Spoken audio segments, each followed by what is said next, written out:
Is your TikTok feed filled with autistic people sharing facts about autism, leading you to have an identity crisis about whether or not this is just a coincidence or your algorithm is trying to tell you something about yourself? Is it a conspiracy done by TikTok in order to make you think that you're autistic? Or maybe it's just that you liked a video that was created by an autistic person and the algorithm is just showing you more of what it thinks you like. It's definitely that last one. Or is it? But if you've ever questioned why you relate so much to the autistic experience or autistic coded characters in general, you may want to ask yourself, is this something I should explore about me? Because the film we're talking about today asks one simple question. What happens if I reject the chance to explore and understand myself?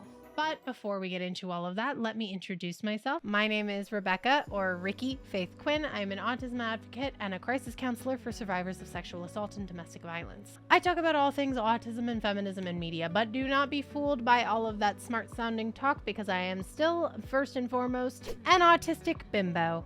Because I'm both autistic, hot, and sharking dumb as hell. If the bimboification of autism and feminism is your vibe, be sure to check out our Patreon link in the description down below. Now with all that said, let's get into the video. Be warned, there will be spoilers ahead for the film I Saw TV Glow, and also Fellowship of the Ring, and Wizard of Oz. It'll make sense in context, I swear. I Saw the TV Glow is a film that came out earlier this year, telling the story of Owen and Maddie starting off as children in the 90s, but then growing into young adulthood, talking about how their lives have been shaped by their favorite TV show, The Pink Opaque. The Pink Opaque is a fictional TV show that falls very much into the same category as shows in the 90s like Charmed, Goosebumps, or very clearly the most inspirational of it, Buffy the Vampire Slayer. You're dead.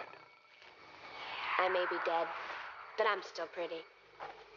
Which is more than I can say for you. Like seriously, they use the same filming style, Monster of the Week storytelling, female leads, or even down to using the same font for their credits. The Pink Opaque is a show that very clearly shapes the lives of Maddie and Owen, with both of them expressing a feeling that the main leads of the show, Tara and Isabel, feel more like family rather than fictional characters. Though the film is listed as a horror film, it's not scary. Nor do I think it intends to be, save for like one jump scare in the ice cream monster in the beginning as an example of the monsters found within the Pink Opaque TV show. The film exists more in a realm similar to Crimson Peak, in which it uses horror aspects to tell a more personal tale. Oh, it's not. It's more story with the ghost in it. Mm-hmm. The ghost is just a metaphor Metaphor? for the past. Although sadly, with less Tom Hiddleston's butt. That man is attractive. I said.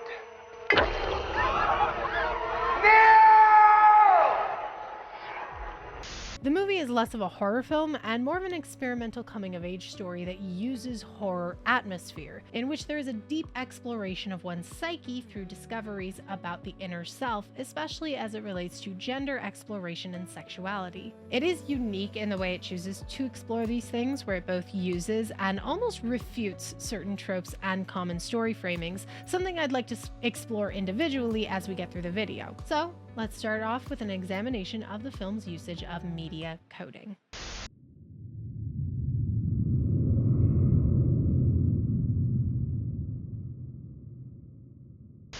One of the biggest things that this film delves into is coding. If you're familiar with my channel, and if not, why? Please like me. I'm so very, very lonely. I've recorded this video like 6 times.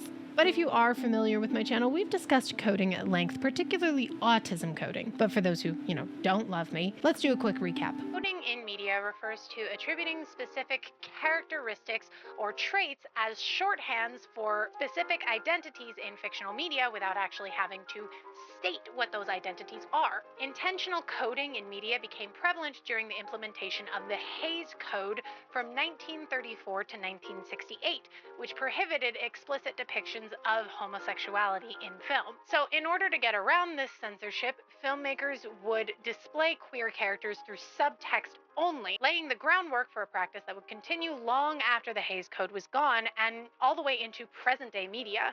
Some examples of queer coding during the Hays era include films like Laura, with the character of Waldo Lydecker being portrayed as effeminate, sharp-toothed, and is clearly very gay. My love for Laura was not merely a man's desire for a pretty young girl.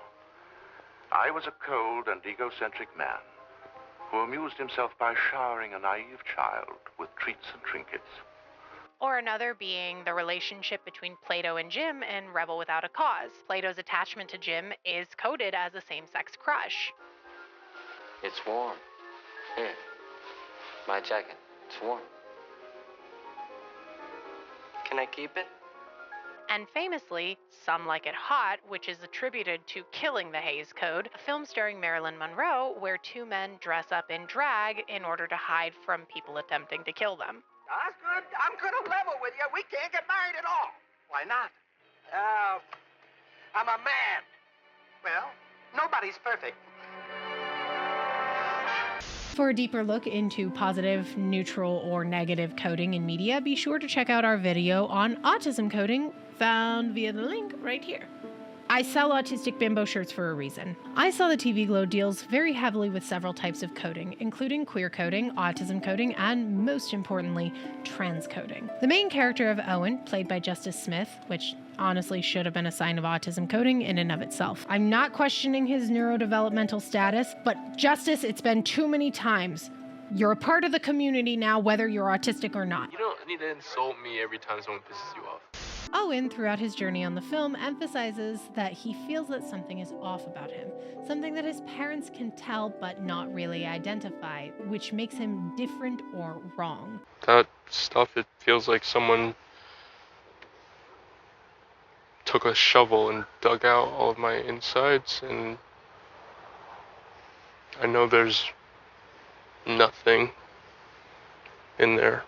This in and of itself is a relatable feeling for many autistic people, trans people, and queer people alike, especially since we all grow up in a society where the societal opinion tends to be that the default setting for a human being is that they are straight, cisgendered, and neurotypical, despite multiple studies indicating that that is not true. Queerness, gender identity, and brain function, the root idea of neurodiversity as a concept, all exist on spectrums. This is backed up by many social studies conducted throughout the years, going all the way back to 1948, with Alfred Kinsley, after interviewing thousands of participants, presented the idea that sexuality exists on a spectrum of 0 to 6, with 0 being completely heterosexual and 6 being completely homosexual, thus inventing the Kinsey scale.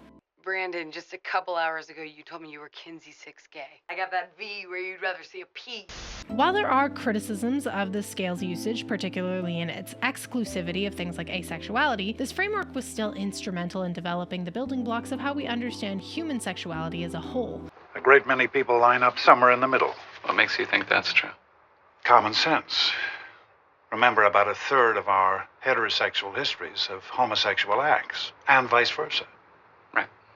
This line of thinking has evolved since then and helped us develop an understanding of the gender spectrum, as opposed to the previous believed idea that gender also existed on a binary. Just a side note, but very important to remember, sex and gender are two entirely different things, with gender having to do with one's identification internally, and sex having to do with more physical characteristics such as chromosomes. But apparently not even that exists on a binary either, with 16 different natural occurring variations of sex chromosomes. So the next time Uncle Randall tells you at the dinner table that there's only male and female, tell them that explanation works as a great starting point for a 5-year-old, but it doesn't hold up into adulthood. The spectrum of neurodiversity works very similarly. No, this does not mean that everyone's a little bit autistic. Does everyone struggle with knowing when it's time to stop info dumping about sharks? No, Sharon. Which, fun and unrelated fact, did you know that tiger sharks only have sex once every 3 years? Yeah, I didn't know I had so much in common with tiger sharks. Anyways, the idea of neurodiversity as a spectrum is not intended to say that everyone is on the spectrum, since autism is not the only form of neurodiversity anyways. The neurodiversity movement, which began within the self-advocacy movement for autism, is about fighting the pathological paradigm. Or, in bimbo terms, it's about fighting the idea that there is any one way that brains are supposed to exist. Brains come in a spectrum of colors, shapes, and sizes, from your everyday K-pop stan to autistic bimbos like me, or even those who have the strange compulsion to value anything said by Andrew Tate. Look up the highest IQs in the world, the first 10, first 20, look them up. Are they men or women? I haven't done this, look it up. It's highest IQ in the world, literally what comes up. Marilyn von Savant has one of the world's highest IQs. She is known as the smartest person in the world. And I call myself dumb. So what does all this talk of spectrums have to do with the film I Saw the TV Glow? Well, it has everything to do with it. The coding of being trans and queer is very prevalent within the development of the character Owen, from constant comments about being socially awkward, unable to look someone in the eye. Why don't you look at me, please? Just make eye contact with me. Seriously.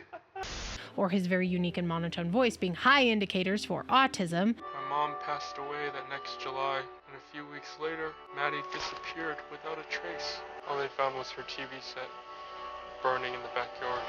And then his heavy identification with the character of Isabel, down to flashbacks of him cross-dressing as her with Maddie in their teen years, being high indicators of being a closeted trans person. The fact that both of these are including together is also not shocking to me, as according to studies, autistic people are more likely to question their gender identities than non-autistic people in the population, with one large study reporting 24% of trans participants were also autistic. And though I genuinely believe both autism and trans identity were intentional forms of coding here, I think that even if they had only had one, like just being trans or just being autistic, I think coding of the other would have naturally followed. Strictly because, just from personal interactions with trans people, so take this anecdote with a grain of salt, I've found that many trans people identify heavily with autistic experiences whether they are autistic or not. Strictly because they understand what it's like to be in a world that constantly tells you everything about you is wrong exactly how you are, even if it's something that you can never change about yourself.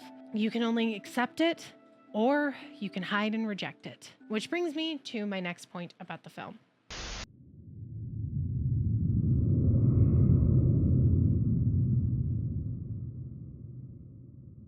As many of you know, I recently started an MFA program to get my master's degree in screenwriting because spending thousands of dollars on a bachelor's degree wasn't enough to torture myself or my wallet. Don't judge me, I have a punishment kink. I had to come back for more. One of the things that we've been covering extensively within my MFA program is the hero's journey. The hero's journey is a storytelling structure laid out by writer-historian Joseph Campbell in his influential 1949 book, The Hero with a Thousand Faces, where he identified a common pattern found within storytelling from almost all cultures throughout history, from the Epic of Gilgamesh in Mesopotamia to the Legend of the Monkey King in Chinese culture, or the Epic of Mwindu in African Congolese culture, or even still with modern media today like Fellowship of the Rings or Wizard of Oz. The original framework, though consisting of 3 main stages, kind of like a 3-act structure, the whole idea of the hero's journey originally consisted of 17 subsets within those stages. This was later streamlined and adapted into a 12-step structure, with the 12 steps being the following.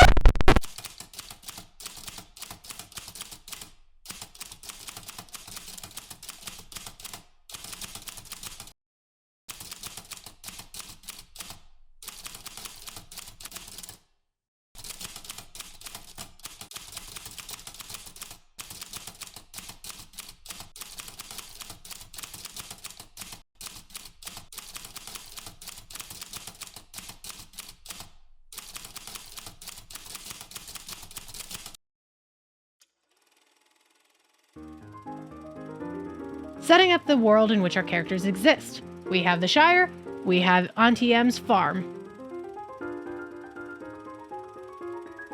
This is the thing that makes our hero go on their journey. Frodo has to take the ring to Rivendell. Dorothy finds herself in possession of the ruby slippers. This is just what it sounds like. Characters don't want to go on this adventure for some reason or another. Frodo wants Gandalf to take the ring instead because he's scared. You cannot offer me this ring. I'm giving it to you. Don't tempt me, Frodo. Dorothy tries to give the ruby slippers back to the witch because she doesn't want them. Give them back to me. Give them back. Keep tight inside of them. Their magic must be very powerful, or she wouldn't want them so badly. This is where they meet the person who's supposed to guide them. Frodo hangs out with Gandalf. Dorothy meets Glinda, the Good Witch of the North. I actually saw one interpretation that it's not Gandalf who is Frodo's mentor, but actually Sam. And, you know, I kind of vibe with that. Your bodyguard is Gardner. Samwise Gamgee's husband goals. The main character finally begins their journey. Frodo leaves the Shire. Dorothy goes out on the Yellow Brick Road. The main character encounters both friends and people who will challenge them on their way. Frodo teams up with the Fellowship of the Ring. You need people of intelligence on this sort of mission. Quest. Thank you. Well, that rules you out. While they also run from agents of Sauron. Dorothy meets up with the Scarecrow, Tin Man, and Cowardly Lion while still running from the Wicked Witch. Scarecrow, wanna play ball?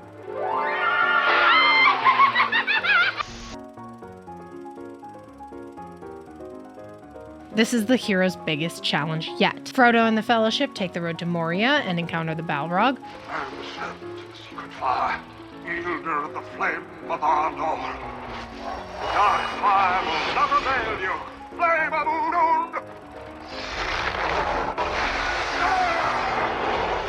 Dorothy has to go and face the Wicked Witch and get her broomstick. Now fly! Fly!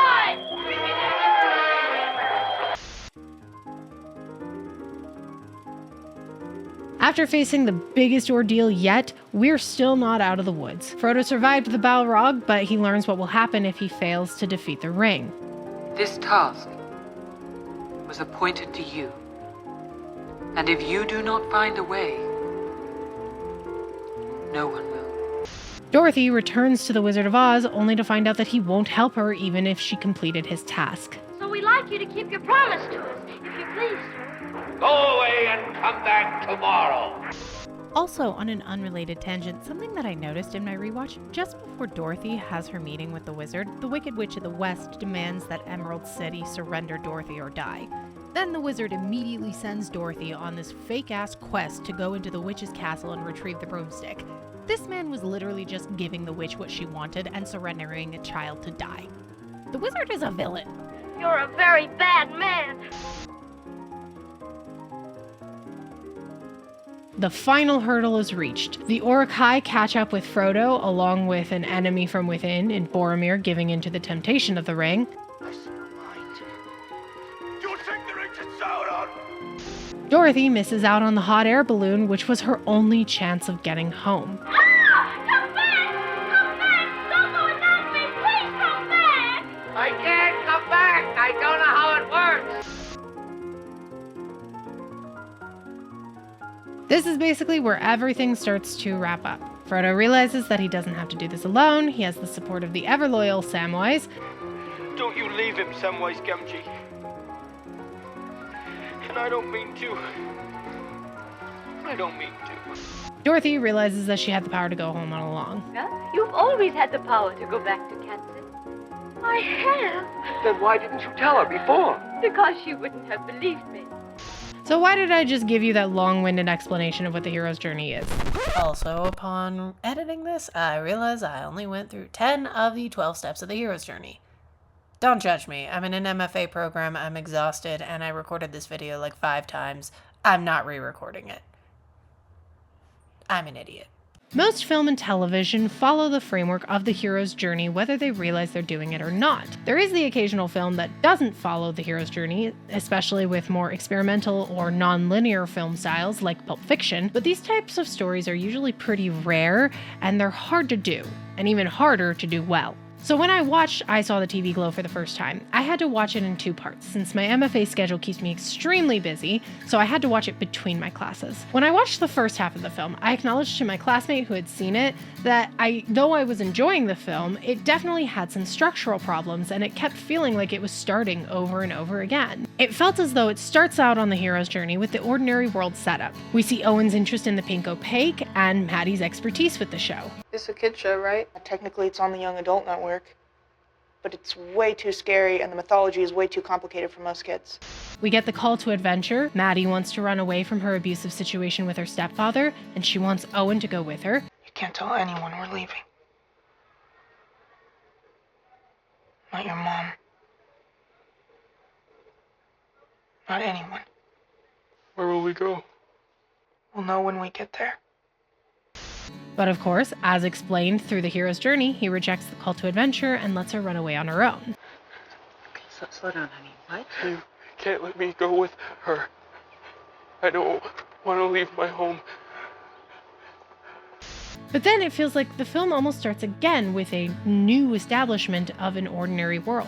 8 years later, Owen has a job in a movie theater, still lives at home with his father, and his life feels dissatisfying to him. There's something missing. Do you ever feel like you're narrating your own life, watching it play in front of you, like an episode of television?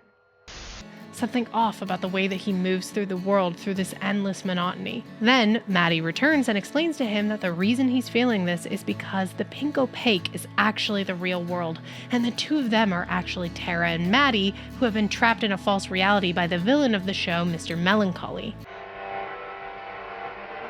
I found my heart. Isabel, oh my God. I found yours too. And it was still beating. Stored indefinitely in an industrial freezer. And here we get another call to adventure with Maddie asking him to accept that he is not actually Owen, but is really Isabella trapped inside a false body as she's dying from poison injection to her by Mr. Melancholy. So I don't remember anything. Your real name? You won't even remember that you're dying. And this is where it seems like the adventure would start. But again, we get another rejection of the call. This isn't the Midnight Realm, Maddie. It's just the suburbs.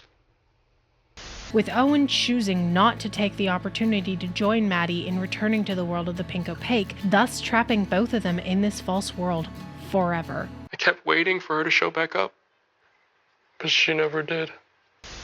We then get what would initially seem like a conclusion, but then winds up being another setup of an ordinary world. With another time jump 20 years later, Owen is an older man now with a family, stuck in a dead-end job, this time working at an entertainment center, kind of like Dave & Buster's. We get another call to adventure with Owen physically cutting himself open, only to reveal a static TV screen inside.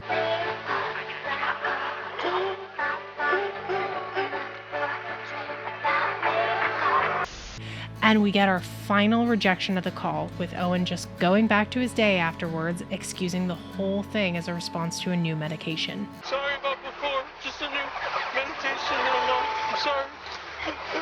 Due to only watching the first half in between classes, I was so frustrated with it at first because it felt like it just started and stopped over and over again. But when I made it to the end, and I saw that final rejection of the call, I understood that this was a purposeful choice. That was the whole theme of the film. What happens if you continuously reject any chance to discover who you are because in the end, you're far too afraid of being who you're supposed to be, even if it's someone who you always wanted to be?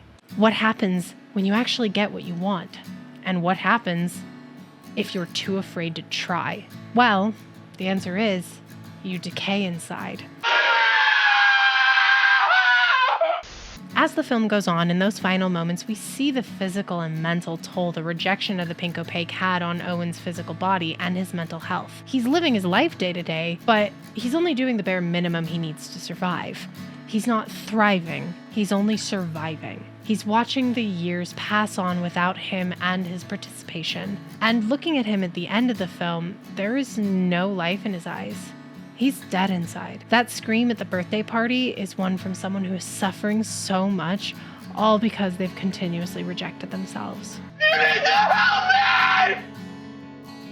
Rejecting the hero's journey in this way was such a powerful way to get across the message of self-acceptance.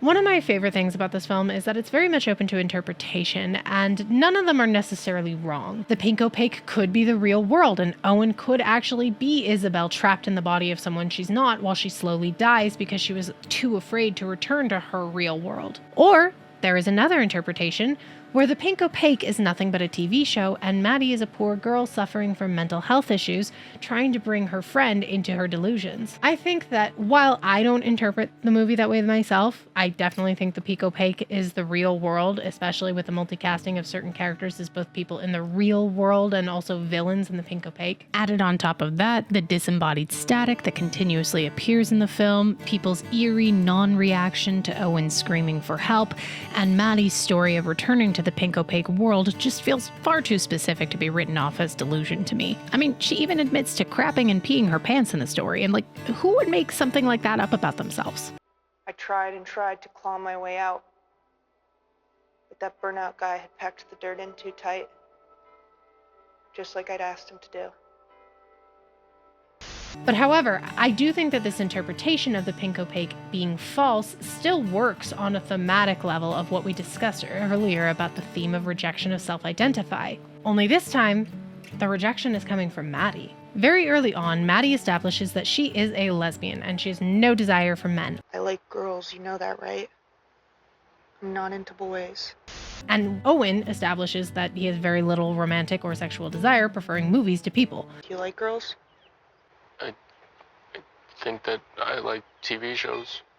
And yet, the relationship between Tara and Isabel in The Pink Opaque, who Maddie thinks she and Owen are, it's an extremely queer-coded relationship, with heavy themes of the two being connected on a deep and intimate level, making the story of Tara and Isabel very sapphic. I knew it from the moment I saw your tattoo in the dining hall. Heck, I knew it before I even met you. Can you feel it?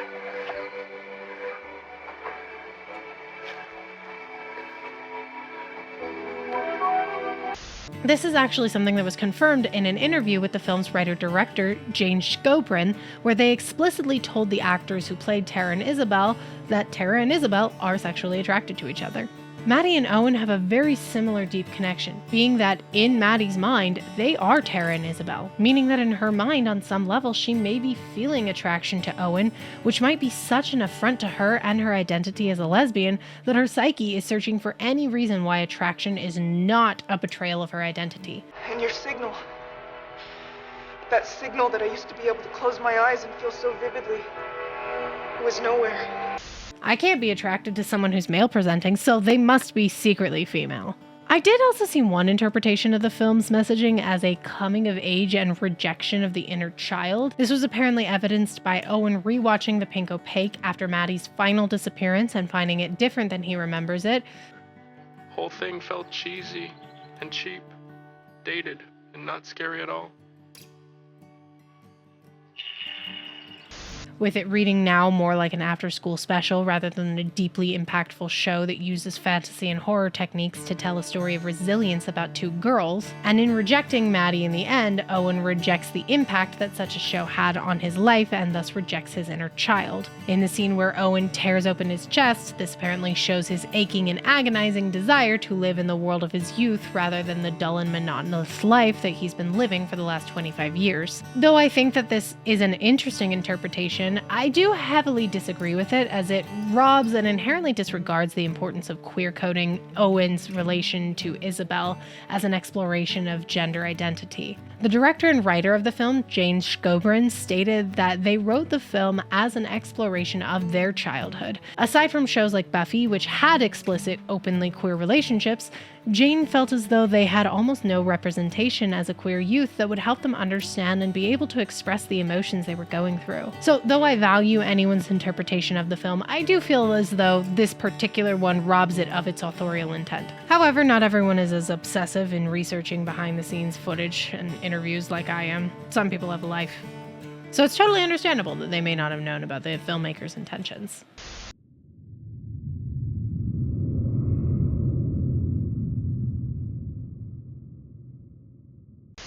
As an autistic person who spent and wasted so many years rejecting the notion that I'm autistic, even with a professional diagnosis and multiple people familiar with the disorder agreeing that I was, I didn't want to accept that identity. I wanted to continue to live in denial, even though I knew there was something off about me, something that made me different or wrong to everyone else, even though I could never fully identify what it was. Surprise! It was autism. Messing up everything. It was autism all along. Owen's journey really struck me, and it felt so relatable. I spent so many years of my life only surviving, never truly thriving, because I was denying a part of myself that I could never get rid of, no matter how hard I wanted. And believe me, I wanted. Another important message from the film is shown through the chalk drawing after Owen rejects Maddie for that final time. When he walks home, etched into the street is the phrase, "There is still time." Oh, that hit home for me, especially with the queer coding. I have someone very close to me, someone who I will not name out of the protection of their privacy, but somebody who I deeply love and deeply care for, who after over 60 years of living in denial, finally recently accepted their trans identity. They finally accepted who they are and began the process of becoming who they wanted to be this entire time. Watching Owen continuously reject that side of himself, it made it seem like I was watching that person that I loved. Watching and recontextualizing memories of my childhood, of how that person behaved, and now realizing exactly what it was that made them so unhappy. Seeing the same look in Owen's eyes that I grew up looking into, that look of someone who's dead inside because they're denying a part of themselves that they locked away deep into a closet with no intentions of opening. I kept waiting for her to show back up, to force me underground.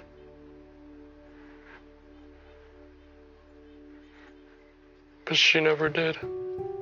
But then, seeing that message, "There is still time," gave me hope that even though we didn't see Owen have that happy resolution in the film itself, I really want to believe that eventually Owen did accept that call, and that it really was never too late, even after 25 years. I've seen how a person can drastically change their life at any time and make themselves so much happier. And believe me, the difference is night and day.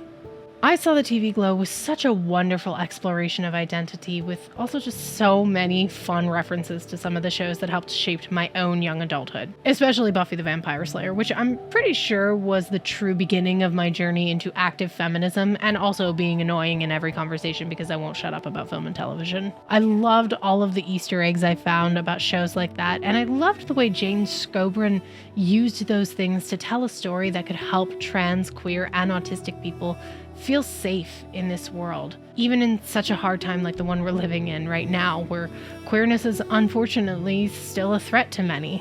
It's still not too late. It's not too late to exist as you are. And existing as you are is the greatest rebellion and the bravest thing a person could ever do. And if you're not ready to do that, that is okay. There is still time.